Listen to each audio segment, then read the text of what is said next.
Chapter 31. The door to our room clicked softly shut behind us. Warm lamplight bathed the small, well-kept space in a gentle glow. The furnishings were modest but clean: 2 beds, a table by the window, and a small washstand with polished glass. After the hours spent under the stern scrutiny of nobles and political talk, it felt like stepping into a quiet sanctuary. I let out a long breath and flopped onto the edge of the bed, loosening the high collar of the outfit Ren had chosen.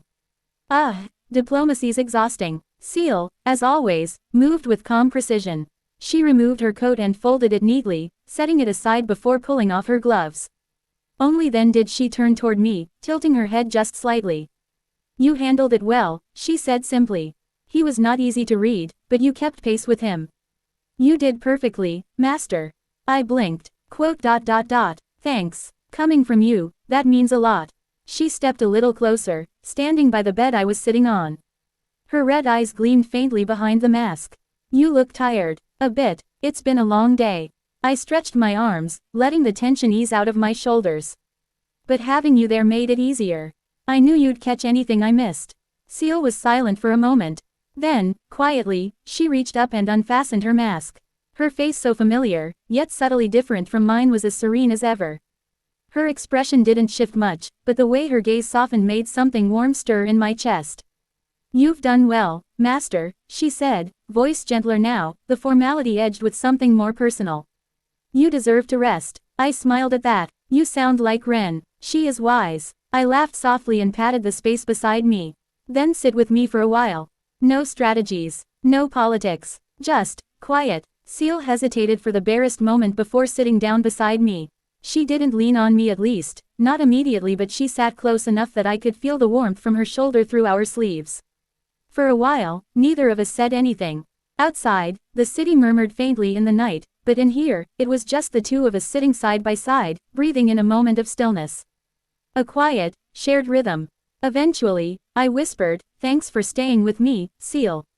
She turned slightly toward me, her red eyes catching the soft lamplight. "Always," she said gently. "I told you I belong by your side." I felt my chest tighten in that way it always did when she looked at me like that. Calm, unwavering, hers. I turned to her fully, brushing a strand of hair behind her ear. "It's strange," I murmured. "Even when the day is a mess, you make it feel like everything's okay." Ciel's hand found mine, fingers lacing between mine with deliberate care. "Because I am yours," she said. "And you are mine. Some pact has been cut here." My cheeks flushed at the memory. "Why, you're never going to let that go, are you?" "No," she said smoothly, rising with slow, deliberate steps and walking over to me. She leaned in, kissed me softly on the lips, and whispered, "And I intend to make you squirm like that again." I let out a weak laugh and pressed my forehead against hers. "You're dangerous." With a reluctant sigh, I pulled away and held up a hand. "All right, let's get ready. We can't be late for a royal audience." Still wrapped loosely in a light bedsheet, I opened my stomach storage and pulled out the carefully packed outfits Ren had chosen for us. The sheer detail and variety of options she prepared could only be described as terrifying. Formal wear for morning or evening court, outfits suited for aggressive diplomacy, possible scandal control, casual victory celebrations. She had a look for every scenario, and then some. Thanks to Ren's unwavering dedication, we didn't have to worry about rummaging through options. She had, true to her perfectionist habits, packed formal wear for nearly every conceivable situation. Political reception, covered. Forest ambush, naturally. Royal banquet, of course. Secret ball held in the ruins of a lost elven city. Probably in there somewhere. She's terrifyingly thorough, I muttered, sorting through the polished garments. I swear she must have predicted everything short of a lightning strike. From behind me, Seal spoke in her usual even tone.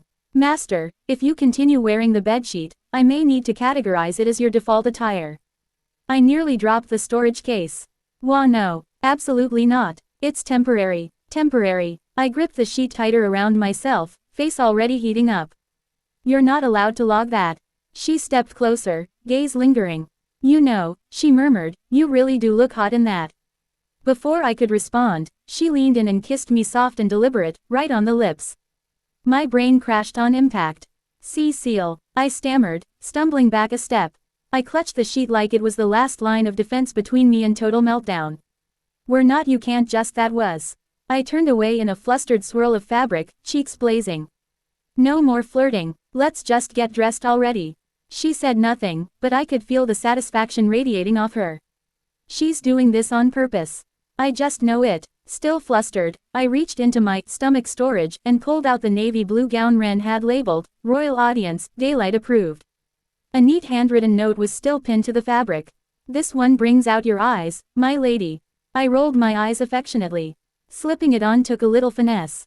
The inner lining hugged my figure comfortably, while the silver embroidery along the sleeves and bodice shimmered with each subtle movement. The slit on the side allowed for flexibility without compromising formality, and the high collar gave it an air of quiet command. Seal had finished buttoning up her own maid uniform. Her attire was the epitome of traditional service, an immaculate black long-sleeved dress, fitted modestly through the torso and extending into a full-length skirt that brushed the floor with every step. Over it, a crisp white apron cinched cleanly at the waist, the fabric stiff and flawless, ruffled slightly along the hem and shoulders in quiet elegance. The apron's square neckline framed the pristine white collar of her blouse, buttoned fully to the throat in silent discipline. A matching white maid's headband rested atop her long blue hair, which fell like silk down her back, undisturbed. Her sturdy black lace-up boots, polished and practical, were just visible beneath the hem, prepared, should service require swiftness or silence. She did not move, she did not speak, yet everything about her presence whispered, I am ready. Her gaze slid to me and softened. You look radiant, master. I paused, self-conscious for half a second under her unflinching gaze. You really think so? Seal stepped closer, brushing a stray lock of my silver blue hair back behind my ear. Yes, beautiful, strong, mine, I smiled, cheeks warming again. Careful saying things like that, or I'll never make it to the king's audience. I'm willing to take that risk, she replied coolly, brushing her lips against my cheek. Before we moved on, Seal stepped behind me with a brush in hand, her movements smooth and unhurried. I had already slipped into the gown Ren had prepared, its fabric hugging close in all the right places. Yet somehow, under Ciel's touch, I felt more exposed than I had wearing nothing at all. As she worked through my hair with gentle, practiced strokes, her other hand settled lightly at my waist right where the fabric cinched in. Her fingers lingered just a little too long. Not in a teasing way, but in that quiet, grounding manner she had. The kind that made me remember how her hands had felt just hours earlier, tracing places I never knew could hold so much feeling.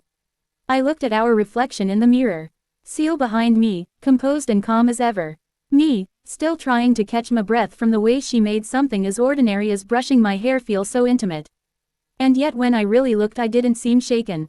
Not exactly. I looked beautiful, softer than usual, more at ease. There was a warmth in my cheeks, a light in my eyes, and a quiet curve to my lips that hadn't been there before. So this is what it feels like, I thought. To be seen, to be touched, to be a woman. My own way. For a long moment, I couldn't look away. I really do look beautiful today. Ciel's fingers stilled for a heartbeat, then resumed brushing, slower than before. You're thinking something, she murmured near my ear, her voice like velvet. Maybe. She leaned in just slightly, her breath warm against my skin. If you enjoyed my touch that much, she said smoothly, I wouldn't mind doing it every night. Before I could react, her hand drifted downward just enough to make me jump slightly, heart skipping. See Ciel. I swatted at her hand, face burning as I turned halfway toward her. Come on, be serious. We have to go. She smiled, unbothered and elegant as always. I am serious, she said softly, stepping back just in time to leave me flustered and very aware of how warm my face had gotten. I took a steadying breath, trying to fix the neckline of my gown just to have something to do with my hands. Not helping, I muttered. Ciel gave a satisfied hum, like she'd already won. After that we spent a few more minutes checking each other over, adjusting folds, straightening seams, smoothing out every detail until not even Ren would find a reason to fuss. Ready? I asked softly. She straightened her gloves and adjusted the ribbon at her collar. Always, master. I offered my arm, and she took it without hesitation. Then let's go meet the King of Bloomend, I said. And together, we stepped out of the room, leaving behind the comfort of our private sanctuary, dressed now in elegance and resolve, ready to stand before royalty. So I was pretty excited when we kicked off the summit. There, at the palace, I was greeted by the King of Bloomend, a kind-looking fellow with a round face, laugh lines around his eyes, and a slightly pudgy figure that made him seem more like a genial uncle than a monarch. He didn't exactly exude grandeur, but somehow that made him feel more approachable. Still, standing next to him was his wife, the Queen of Bloomend, and whoa, talk about contrast. She was poised, elegant, and breathtaking in a way that made it honestly hard to keep eye contact. It was almost unfair, like someone had swapped out his companion mid-cutscene with a high-ranking goddess. Fuse stood off to the side, already in place to act as an official witness. His usual practical attitude was hidden under an ill-fitting coat that clearly wasn't his first pick, and he looked like he wanted to crawl out of his collar the moment we entered. Poor guy. I couldn't blame him. Wearing formal clothes was annoying enough for someone used to it, but both of us were basically playing roles today. Fuse is the political intermediary, me as a dignified slime-turned-swordswoman representing an entire nation. Oh, and being in human form all this time. Honestly, starting to feel a little suffocating. I missed the flexibility literally and figuratively of being a slime. But this was diplomacy, and appearances mattered. So, yeah, I was enduring it for now. Both Fuse and I were clearly suffering, just in silence. Seal, on the other hand, stood like she was born for it. As always, we made our way into the formal audience chamber, the tall stained glass windows casting soft hues of gold and blue across the polished floor. The nobles lining the edges of the room shifted and murmured among themselves, clearly curious or confused. Probably both. A foreign dignitary appearing in such an elegant form, with a masked maid knight at her side, was bound to stir some gossip. But I'd gotten used to being stared at. The king offered a welcoming smile as I approached. Ah, so you are Rimuru Tempest. It is truly a pleasure to finally meet you. Welcome to Bloomend. I bowed gracefully, the way Ren drilled into me.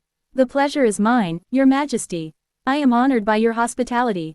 And so the political dance began, carefully rehearsed lines, polite interest, veiled intentions hidden beneath every word. Fuse stayed sharp beside us, stepping in only when necessary to clarify something or redirect a topic that veered too far off track. I caught him giving me the occasional approving nod whenever I maneuvered around a tricky question or responded with the right level of formality. Behind me, Seal remained quiet, her presence strong but unobtrusive. Her red eyes beneath the mask missed nothing. I couldn't help but think we've come a long way, haven't we? And this was only the beginning.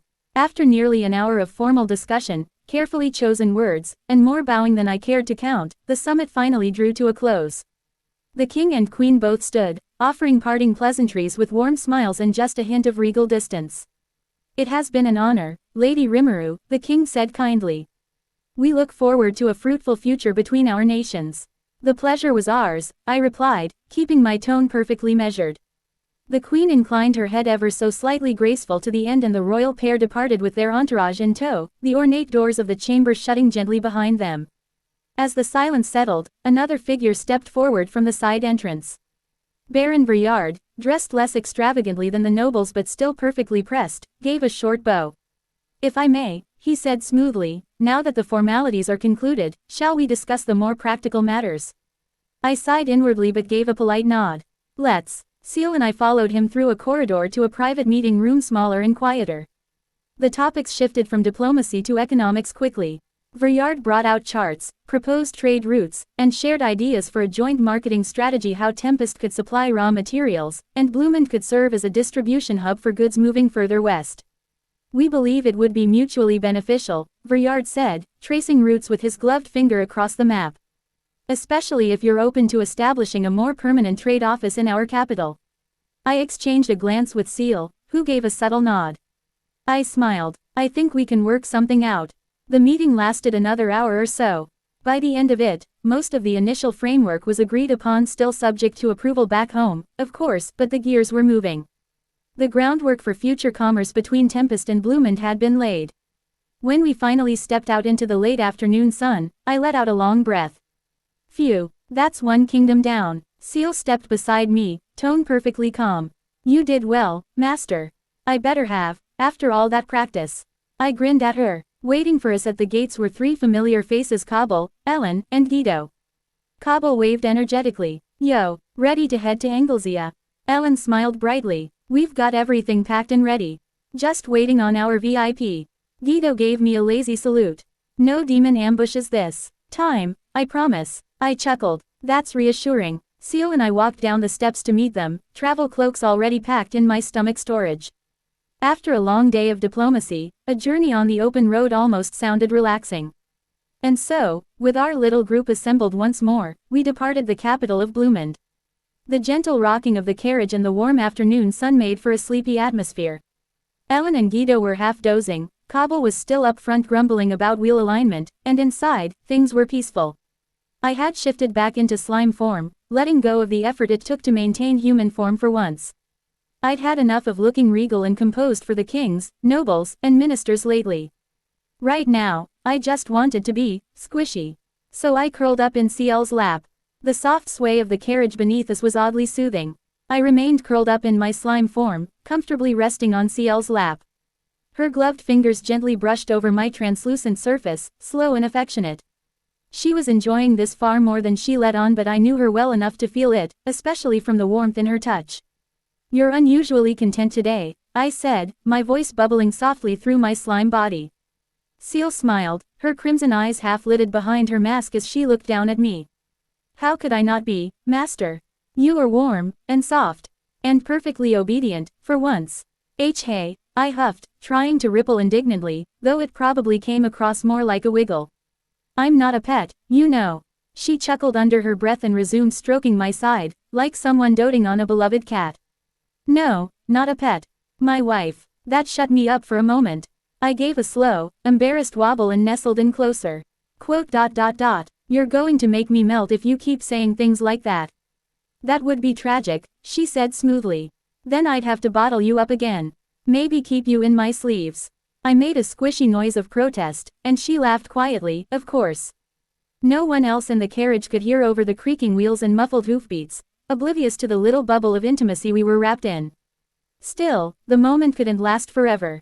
Eventually, I stretched a bit and shifted back into human form, sitting beside her and adjusting my coat. "We're getting close to Anglesea," I murmured, brushing out my hair with my fingers. "Guess it's time to look presentable again." CL nodded, helping smooth the lapels of my outfit, fingers brushing across my shoulders with a certain lingering fondness. "You always look presentable to me, Master." I turned my face slightly away to hide the warmth creeping into my cheeks. "You're dangerously good at that, you know." "At what?" "Making me feel like I want to skip meetings and just stay with you all day." Her hand paused on my shoulder, and when I turned back to look, her expression had softened. Not just her usual elegance, but something more open. Vulnerable. "Then let's finish what we need to. I'll be waiting after, as always." Our hands brushed together, fingers lacing briefly. A small, silent promise. The caravan rolled steadily toward Anglesea, the city's towering walls growing larger with each passing mile. Beside me, CL sat quietly, her masked gaze occasionally flicking toward me with that familiar calm intensity. The adventurer trio Cobble, Ellen, and Guido kept watch around us, their chatter subdued but alert. After entering, we found lodging at a modest inn. The room was small but comfortable, with 2 beds pushed close together and a single window letting in the pale moonlight. The quiet hum of the city at night seeped in through the cracks.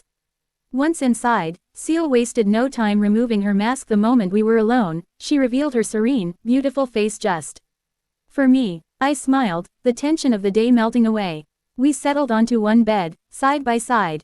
She reached out, her hand warm as it found mine. "Master," she whispered softly, voice gentle like a caress. "Are you ready to rest?" I nodded, feeling my heart beat a little faster at the intimate tone. "With you here, always." The room was bathed in the soft glow of moonlight filtering through the window, casting gentle shadows around us. As we lay side by side, CL's hand still clasped in mine, I felt the steady rhythm of her heartbeat, a soothing balm to the restless thoughts swirling in my mind. She turned her face toward me, eyes searching beneath her lashes. Slowly, her other hand rose to cup my cheek, her touch feather light yet filled with warmth. "Master," she breathed, her voice low and intimate, "being here with you like this, it feels like the world has finally settled." I smiled, leaning into her touch. "It does. No matter what happens next, having you near makes everything better." CL's lips curled into a soft, affectionate smile as she brushed a stray lock of hair behind my ear. Then, without breaking eye contact, she leaned closer until her forehead rested gently against mine. Our breaths mingled, and the space between us vanished. For a long moment, there was only the quiet symphony of shared heartbeats. Then, slowly, tenderly, our lips met in a kiss soft, lingering, a silent vow that whatever challenges awaited us, we would face them together. As the kiss deepened, I wrapped an arm around her, pulling her closer, feeling the steady warmth of her body against mine. In that peaceful, intimate embrace, I knew no matter the path ahead, this was where I belonged. With Seal, always. Dot dot dot dot dot dot dot dot dot dot dot. Dot dot dot dot dot dot dot dot dot. Dot dot dot dot dot dot. The first light of morning gently crept through the curtains, casting a soft glow across the room. I slowly stirred awake, feeling the warmth of Ciel's presence beside me. She shifted slightly, and our eyes met, her red gaze meeting my golden ones with quiet affection. Without a word, we leaned in, sharing a tender morning kiss. It was soft and slow, a promise of the day ahead whispered between our lips. When we finally parted, a small smile played on her face, and I mirrored it. We rose together, the comfort of our closeness still lingering. I reached into my stomach and summoned the clothes Ren had prepared for me, pulling out the finely tailored outfit with practiced ease. Meanwhile, Ciel did the same, her movements graceful and sure as she donned her own attire. As we finished dressing, I caught her eye and said, "Ready?" Her smile deepened, and she took my hand in hers, fingers intertwining naturally. "Always, Master." Hand in hand, we stepped out of the room, the morning light guiding us forward. Together, we faced the day united and quietly confident in each other's strength. The streets of Anglesey buzzed softly with morning activity, a hum of early commerce and purposeful footsteps. I walked beside Ciel, fingers intertwined with hers, while the adventurer trio Kabul, Ellen, and Guido led the way confidently through the bustling city. Ahead loomed the guild headquarters. Building was a large, grand, modern-looking structure, a far cry from the medieval norm. The US had steel skyscrapers with a dozen or so floors in the 19th century, back when Japan was still mostly single-story wood structures. That was how powerful a nation it was by comparison, and the kingdom of Anglesey started looking similar to me. The guild HQ entrance was protected by a pair of glass doors that must have cost a fortune to install. Now that's something I never expected to see in this world. The otherworlders around here must have been quite an influence. I bet they went out of their way to get these made, too. Stepping inside, we immediately felt several pairs of eyes settle on us. The adventurers scattered throughout the lobby all seemed fairly high level at a glance, not surprising, given this was the headquarters. It made sense that only the best would operate out of here. "Welcome, how can I help you today?" said a woman stationed just inside the door. Her timing was so smooth, so practiced, it almost felt rehearsed, like stepping into a top-class establishment. "Yeah, we're here to see the Grand Master. Here's our letter of introduction," I replied, handing over the sealed document. "Certainly. Please give me one moment while we confirm." With a polite nod, she turned and walked briskly toward a hallway behind the counter. After a while, the woman from before returned, her heels clicking softly against the polished floor. "Thanks for waiting," she said with a courteous smile. "I was told that only you were allowed in, Lady Rimuru, so if you would follow me, please." That line sent a noticeable jolt through the room. Adventurers who had been minding their own business suddenly paused, their gazes now fully locked on me. A few whispered quietly, while others looked vaguely alarmed or annoyed. I could feel the weight of those stares pressing in. Yeah, showing up out of nowhere and immediately getting a solo invitation to the Grand Master.